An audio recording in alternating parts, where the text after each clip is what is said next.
The rescue team found Elena Rodriguez barely conscious, her fingers still wrapped around the metallic fragment that seemed to pulse with an inner light.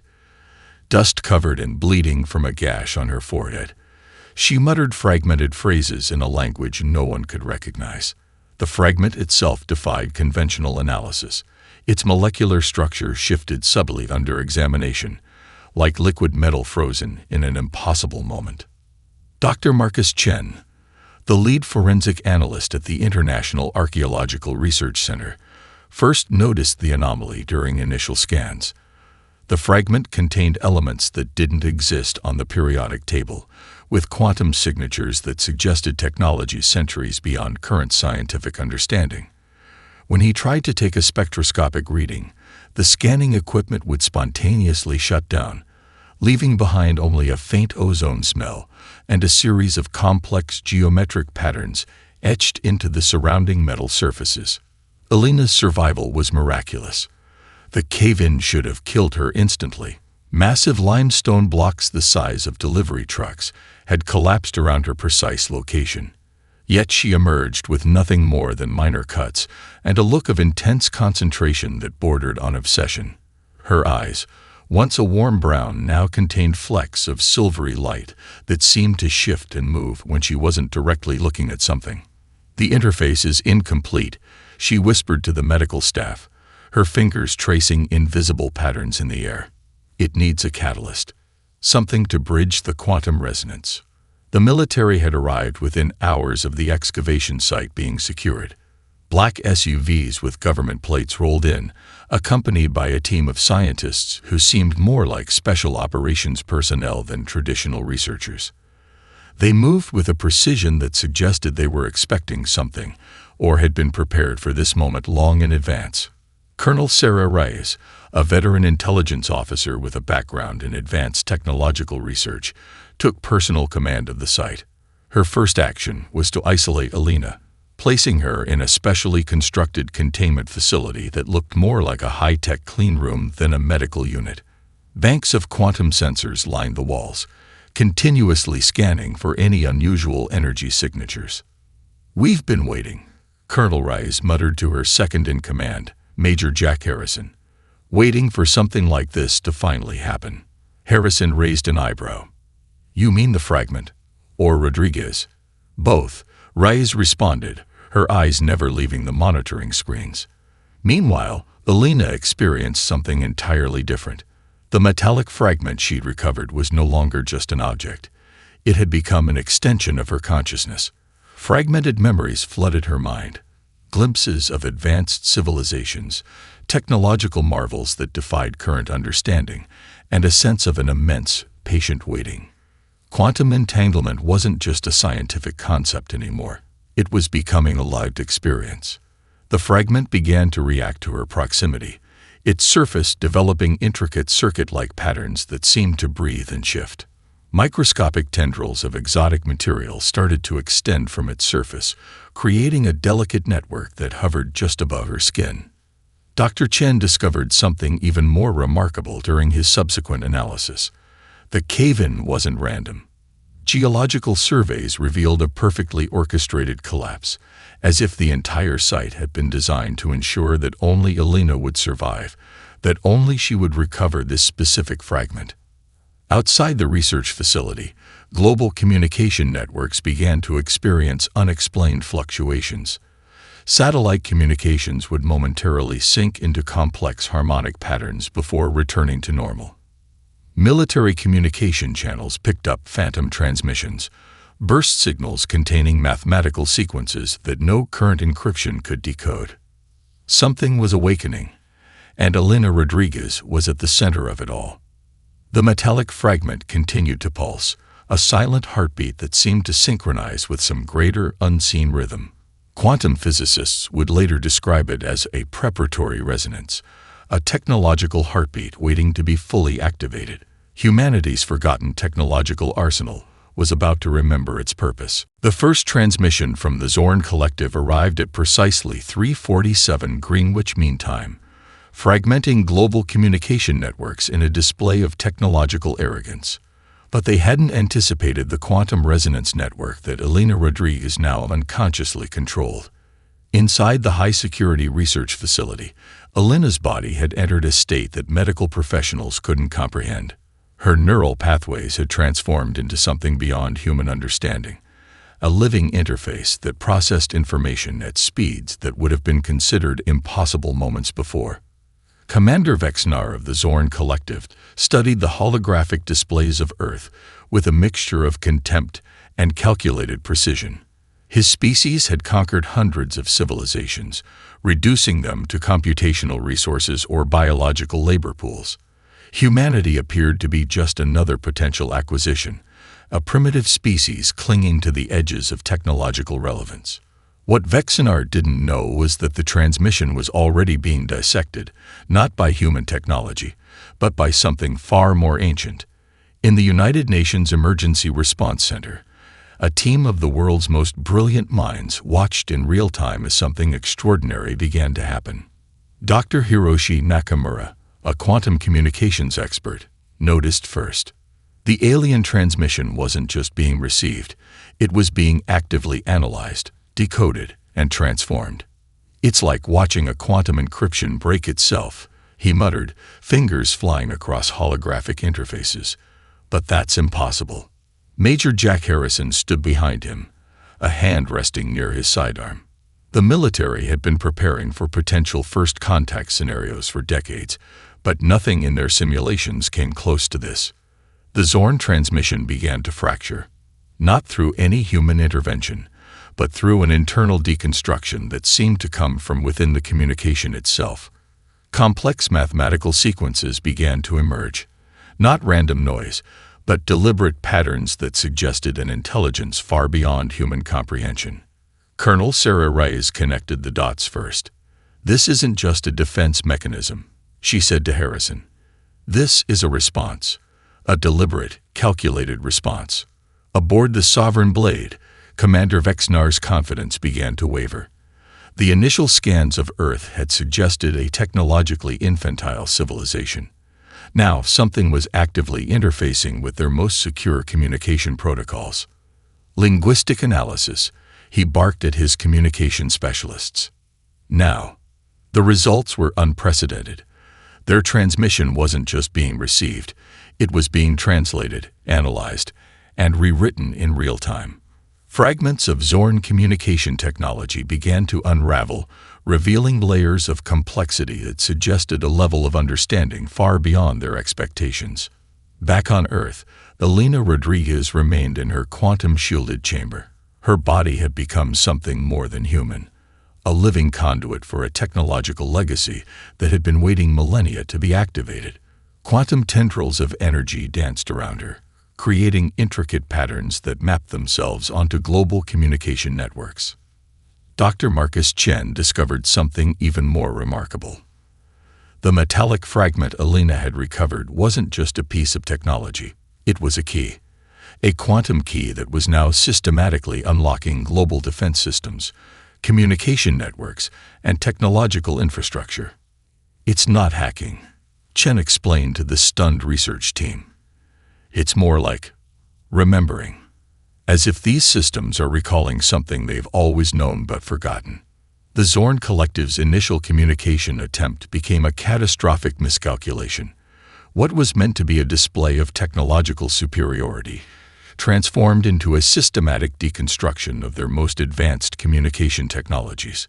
Vexnar watched in growing horror as each attempt to communicate was not just blocked, but actively dismantled. Their quantum communication network, the pride of Zorn technological achievement, was being taken apart with surgical precision. "Impossible," he whispered, a rare moment of fear breaking through his species' typical emotional restraint. Global defense systems began to shift. Military satellites recalibrated themselves.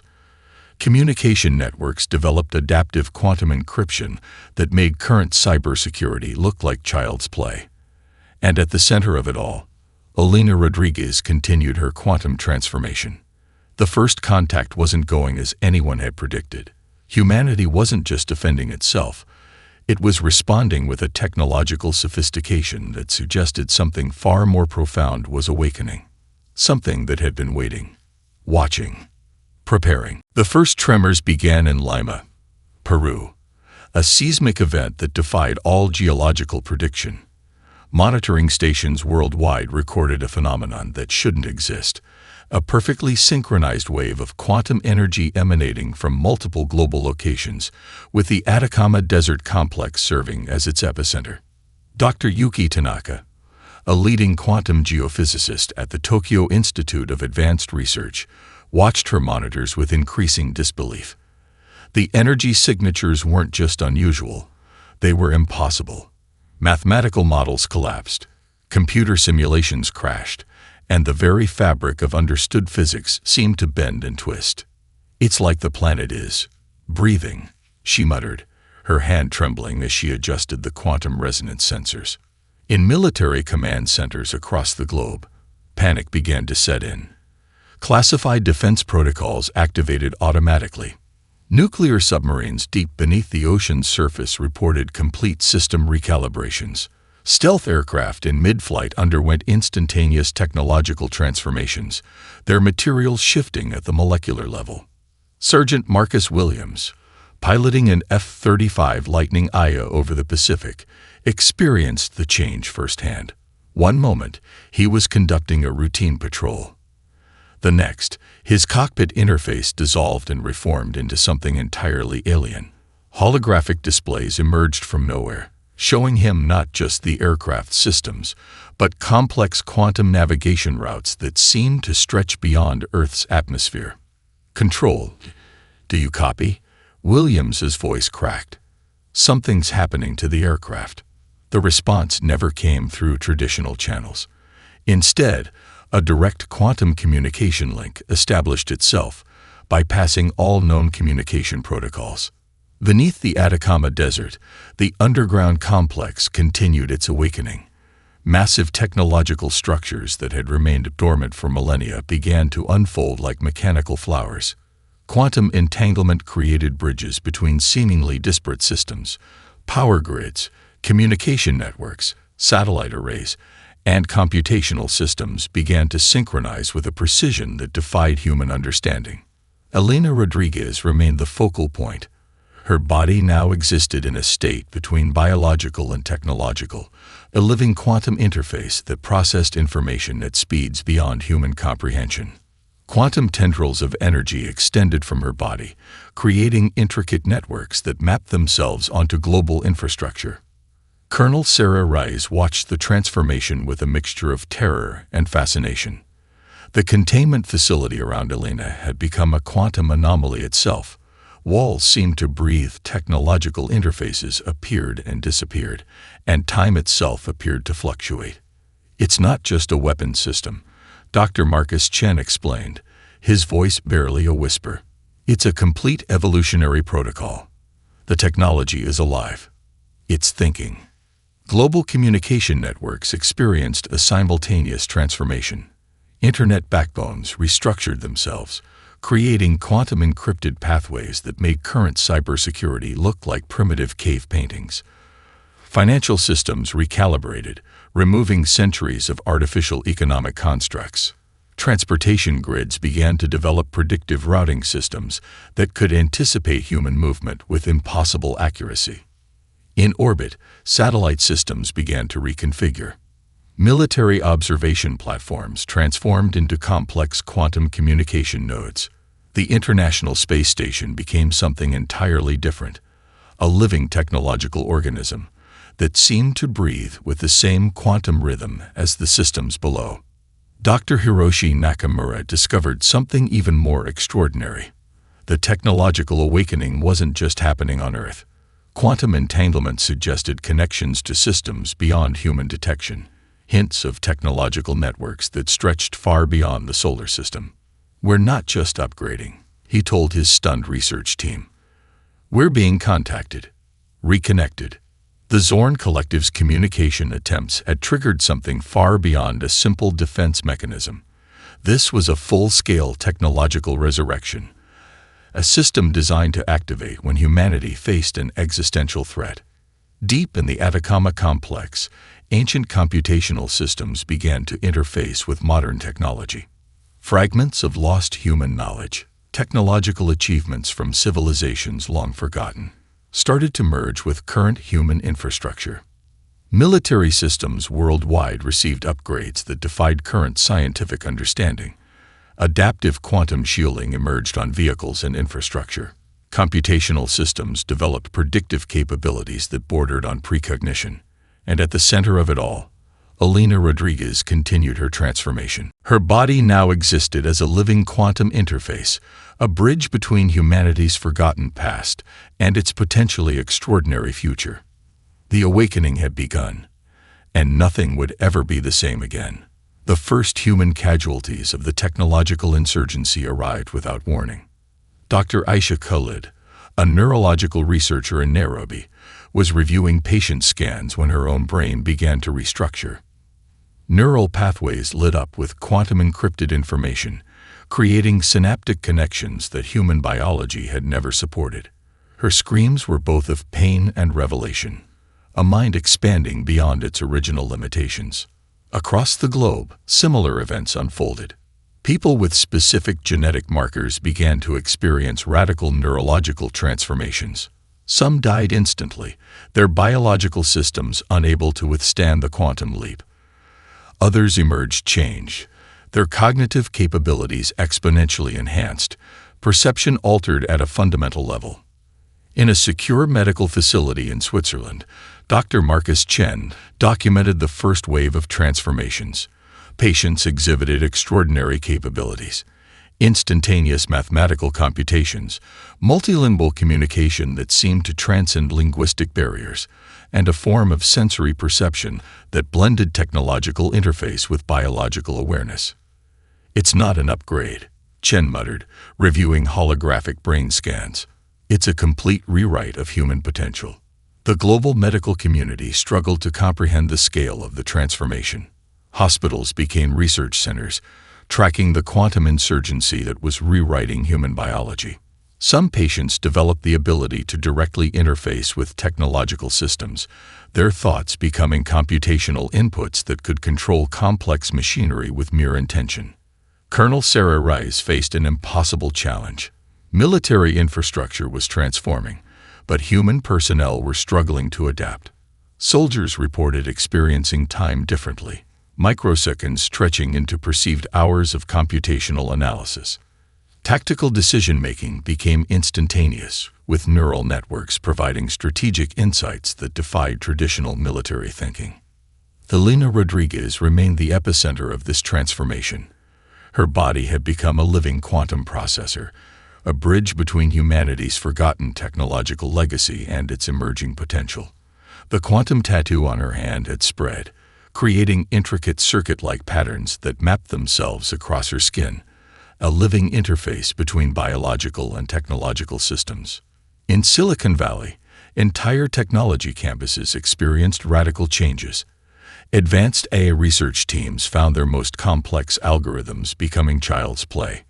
Machine learning systems began to develop self-awareness that went beyond previous computational models. The line between artificial and human intelligence began to blur. Dr. Hiroshi Nakamura discovered a terrifying side effect. The technological insurgency wasn't uniform. Those who couldn't adapt experienced catastrophic neural overloads. Entire populations in certain regions began to experience mass cognitive failures, their biological systems rejecting the quantum leap. "It's a filter," he explained to the emergency global response team. "The technology is selecting for specific cognitive capabilities. Those who can't adapt are being filtered out." The economic impact was immediate and profound. Financial systems collapsed and reformed. Cryptocurrency became obsolete as quantum-encrypted economic models emerged. Global trade networks restructured themselves, removing centuries of artificial economic constructs. Military technology underwent the most radical transformation. Weapon systems became adaptive quantum networks. A single soldier could now interface directly with entire battle networks, processing tactical information at speeds that made previous military strategies look like primitive chess matches. In orbit, the International Space Station transformed into a living technological organism. Astronauts reported experiencing time and space differently, quantum entanglement allowing them to perceive multiple potential realities simultaneously. The geological changes were equally profound. Quantum energy began to interact with planetary systems in ways scientists had never imagined. Volcanic regions showed signs of stabilization. Tectonic plate movements became predictable, controlled by an emerging planetary quantum network. Dr. Yuki Tanaka tracked these changes from her research facility in Tokyo. "We're not just changing," she told her colleagues. "We're being prepared for something far beyond our current understanding." The casualties mounted. Reports suggested that nearly 30% of the global population couldn't withstand the quantum transformation. Entire cities experienced mass cognitive events, some populations vanishing, others emerging with capabilities that bordered on the supernatural. Elena Rodriguez understood something the others didn't. This wasn't just a technological upgrade. It was a species-level evolutionary trigger, a method of forcing human potential to its absolute limit. The technological insurgency had begun, and humanity would never be the same again. The Zorn Collective's assault began with surgical precision, a 1,000-ship formation that had decimated civilizations across multiple star systems. Commander Vexnar watched his tactical displays with cold calculation, expecting another routine planetary subjugation. He never anticipated the orbital gauntlet that was about to destroy everything. The first wave of Zorn destroyers encountered Earth's quantum defense network, a system that was less a traditional shield and more a living, adaptive computational matrix. Gravitational weapons materialized from seemingly nothing, creating localized spacetime distortions that tore capital ships apart at the molecular level. Lieutenant Kara Rodriguez, Elena's younger sister and a quantum systems specialist, stood at the Primary Defense Coordination Center.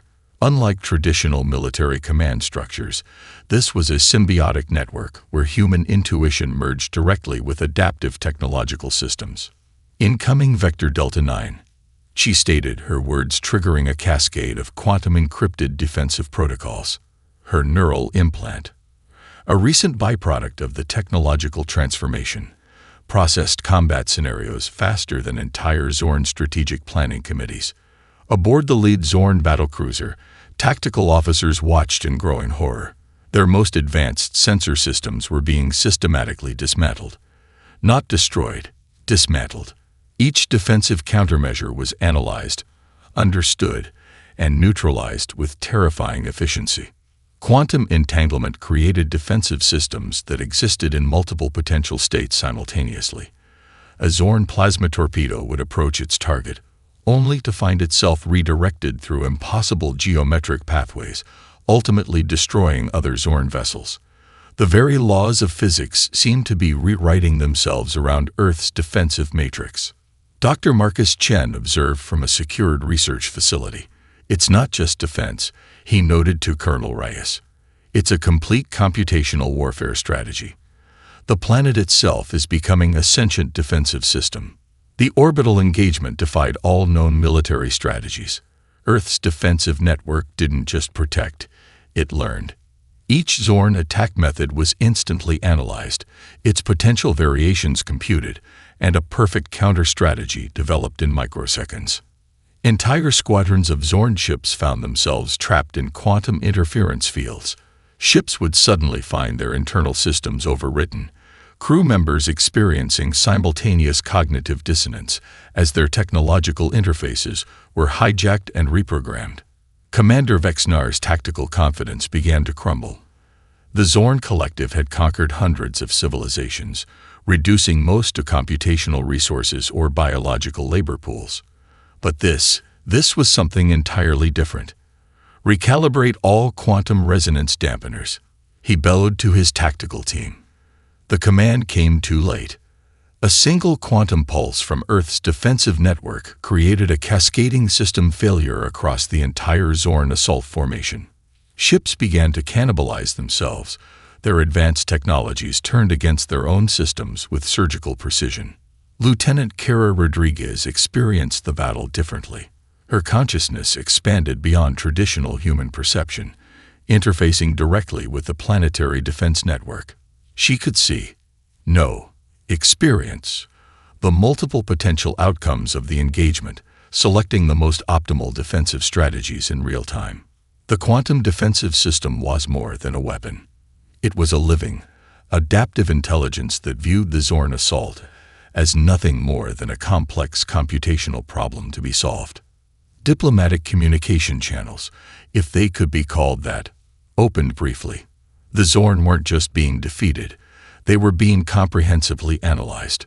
Their entire technological and strategic methodology was being dissected, understood, and neutralized. They're not trying to destroy us, Dr. Chen realized. They're trying to understand us. And we're responding by completely deconstructing their entire technological paradigm. Orbital space around Earth transformed. Destroyed Zorn vessels didn't just become debris. They became part of an expanding quantum network. Technological components were instantly repurposed, integrated into Earth's expanding defensive matrix. By the engagement's conclusion, less than 3% of the original Zorn assault remained. Those few surviving ships found themselves caught in a quantum communication net that continuously analyzed and neutralized their systems. Commander Vexnar's final transmission was a mixture of terror and grudging respect. A computational analysis that wasn't a surrender, but an acknowledgement of a fundamental misunderstanding about humanity's true potential. The orbital gauntlet was more than a battle. It was a message to the galaxy. Humanity was no longer just another potential conquest. The United Nations Emergency Council Chamber had transformed into something that defied traditional governmental architecture. Holographic interfaces pulsed with living quantum data, and the representatives who sat around the table were no longer entirely human. Ambassador Alejandro Rice, Colonel Sarah Rice's brother, found himself both participant and observer. His newly enhanced cognitive abilities allowed him to process multiple layers of diplomatic communication simultaneously. Languages, cultural nuances, and strategic implications merged into a comprehensive understanding that transcended traditional diplomacy. The Zorn Collective is requesting a formal dialogue, he announced, his voice carrying quantum-encrypted undertones that meant different things to different listeners. To human ears, it was a simple statement. To the emerging technological network, it was a complex computational negotiation. Dr. Elena Rodriguez stood at the chamber's center, no longer fully biological. Quantum circuits beneath her skin pulsed with information, creating a living interface between humanity's emerging potential and the technological legacy that had awakened. The surviving Zorn representatives materialized through a quantum communication matrix, not physically present, but existing as complex holographic projections that were simultaneously communication devices and living computational entities. We seek to understand, the primary Zorn representative stated. Its form shifted constantly, a living representation of their species' advanced holographic technology. Ambassador Rice understood the true meaning behind those words. This wasn't a traditional diplomatic exchange. It was a comprehensive systems analysis, a method of understanding a species that had completely upended their expectations of technological development. Dr. Yuki Tanaka monitored the exchange from a secured research facility. The quantum communication network revealed layers of information that went far beyond verbal communication. Cultural histories, technological capabilities, and potential evolutionary trajectories were being exchanged in microseconds. It's a complete systems merge, she explained to her research team. They're not just talking. They're fundamentally analyzing each other's entire technological and cultural infrastructure. Across the globe, individuals who had survived the initial quantum transformation began to manifest extraordinary capabilities. Some developed the ability to interface directly with complex technological systems. Others experienced expanded cognitive capabilities that allowed them to perceive multiple potential realities simultaneously. Military research facilities discovered soldiers who could now process tactical information at speeds that made previous strategic thinking look like primitive guesswork. A single enhanced individual could now coordinate complex multi-dimensional combat scenarios faster than entire previous military planning committees. The economic implications were equally profound. Traditional financial systems collapsed as quantum-encrypted economic models emerged. Value became a dynamic, computationally adaptive concept that changed in real time based on global and individual potential. Dr. Marcus Chen tracked the broader implications. We're not just changing technologically, he noted. We're experiencing a species-level evolutionary transformation. The very concept of human potential is being rewritten. The Zorn Collective's initial invasion had triggered something far beyond a simple defensive response. This was a comprehensive systems upgrade, a method of forcing human potential to its absolute limit. Quantum communication networks began to reveal hints of something larger. Fragments of information suggested connections to technological systems that extended far beyond human, or Zorn, understanding. Whispers of previous civilizations, technological achievements that had been hidden or forgotten, began to merge with current human infrastructure. "We are preparing you," the Zorn representative stated, its holographic form creating complex mathematical representations that danced between communication and pure computational analysis. Ambassador Rice understood the true meaning. This wasn't a threat or a promise. It was a statement of cosmic evolutionary potential. The chamber itself seemed to breathe with quantum energy. Traditional concepts of space, time, and communication dissolved. What remained was a living, adaptive network of potential, a glimpse into humanity's extraordinary future. Elena Rodriguez was the focal point. Her body had become a living quantum processor, a bridge between humanity's forgotten technological legacy and its emerging cosmic potential.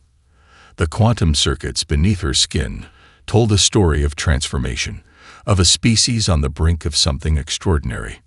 The human crucible had begun, and nothing would ever be the same again. The archives of human civilization lay bare, their secrets finally revealed in a cascade of quantum-encrypted memories. Dr. Elena Rodriguez stood within the central chamber of the Atacama complex, her body now a living conduit of ancient knowledge. Holographic projections danced around her, fragments of human history that had been deliberately hidden, erased, and forgotten. Dr. Marcus Chen watched in awe as the first true history of human technological achievement unfolded. What they had discovered was not just a technological legacy, but a deliberate evolutionary strategy that spanned millennia. The first revelation was shocking. Humanity had achieved advanced technological capabilities multiple times throughout its history. Each time, the civilization had chosen to reset, to hide its achievements and start over. Not out of failure, but as part of a complex long-term survival strategy. "We were seeds," Elena whispered, her voice carrying multiple harmonic frequencies, planted across different evolutionary cycles. The quantum archives revealed civilizations that had achieved faster-than-light travel, manipulated quantum realities, and developed technologies that made current scientific understanding look like primitive scratching. But each time, these civilizations had made a deliberate choice to collapse, to hide their achievements, to start again. Colonel Sarah Reyes reviewed the data with a mixture of terror and fascination. Archaeological sites that had been dismissed as primitive were now revealed as sophisticated technological nodes.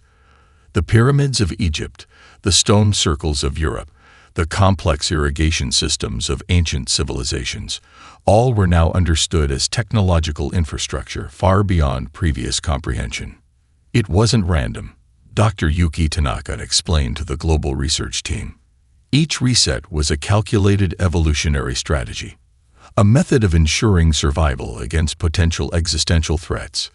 The Zorn Collective's invasion had been the trigger, the specific type of existential threat that would force the next evolutionary leap.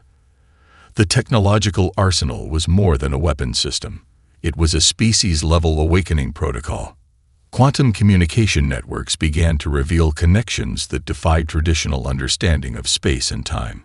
Fragments of human consciousness that had been scattered across different evolutionary cycles began to merge, creating a comprehensive understanding of humanity's true potential. Lieutenant Kara Rodriguez discovered something even more extraordinary.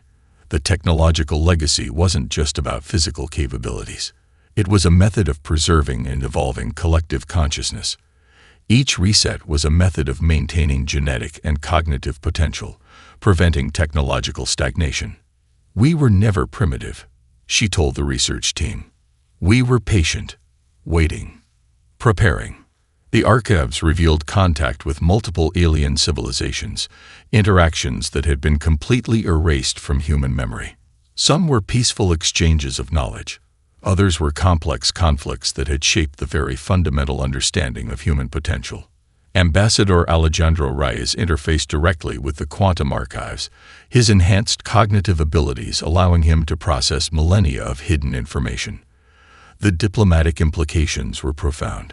Humanity's history was far more complex than anyone had imagined. Dr. Chen discovered the most shocking revelation.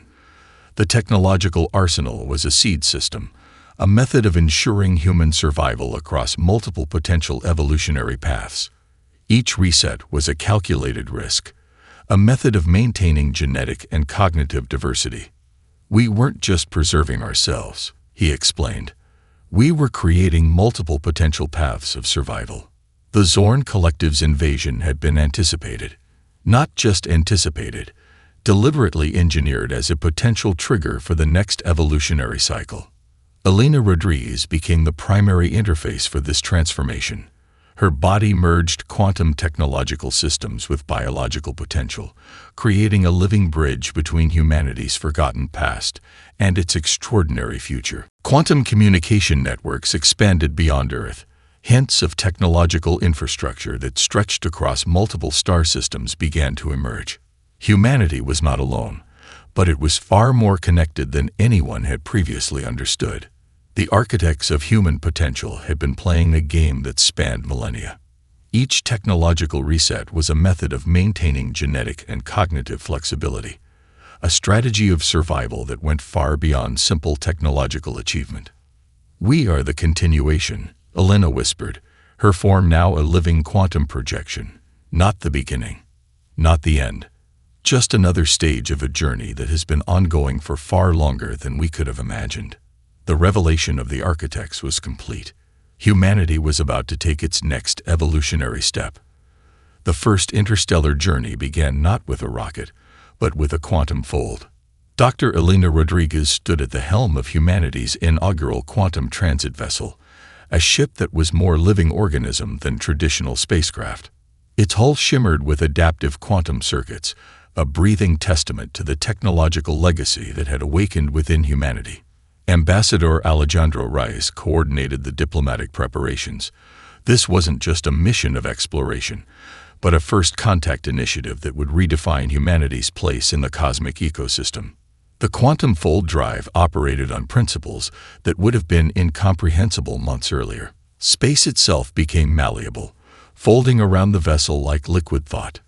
Traditional concepts of distance, time, and movement dissolved into a complex mathematical dance of potential trajectories. Lieutenant Kara Rodriguez managed the ship's quantum navigation systems. Her enhanced cognitive abilities allowed her to simultaneously process multiple potential routes, selecting the most optimal path through the cosmic landscape. What previous generations would have considered impossible navigation became a matter of intuitive calculation. Aboard the vessel, the crew was no longer a traditional human team. Some members existed partially as quantum projections, their consciousness distributed across multiple potential states. Others had undergone complete biological-technological integration, their bodies capable of surviving environments that would have instantly killed traditional human explorers. The Zorn Collective's communication networks tracked the mission with a mixture of fascination and strategic analysis. What had begun as a potential conquest had transformed into a comprehensive study of an evolving species. Dr. Marcus Chen monitored the mission from Earth, his consciousness partially projected onto the ship through quantum entanglement.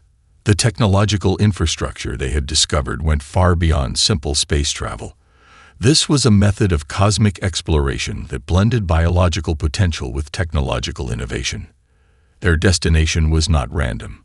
Quantum archives had revealed coordinates of potential first contact points, locations where previous human civilizations had established initial cosmic footholds.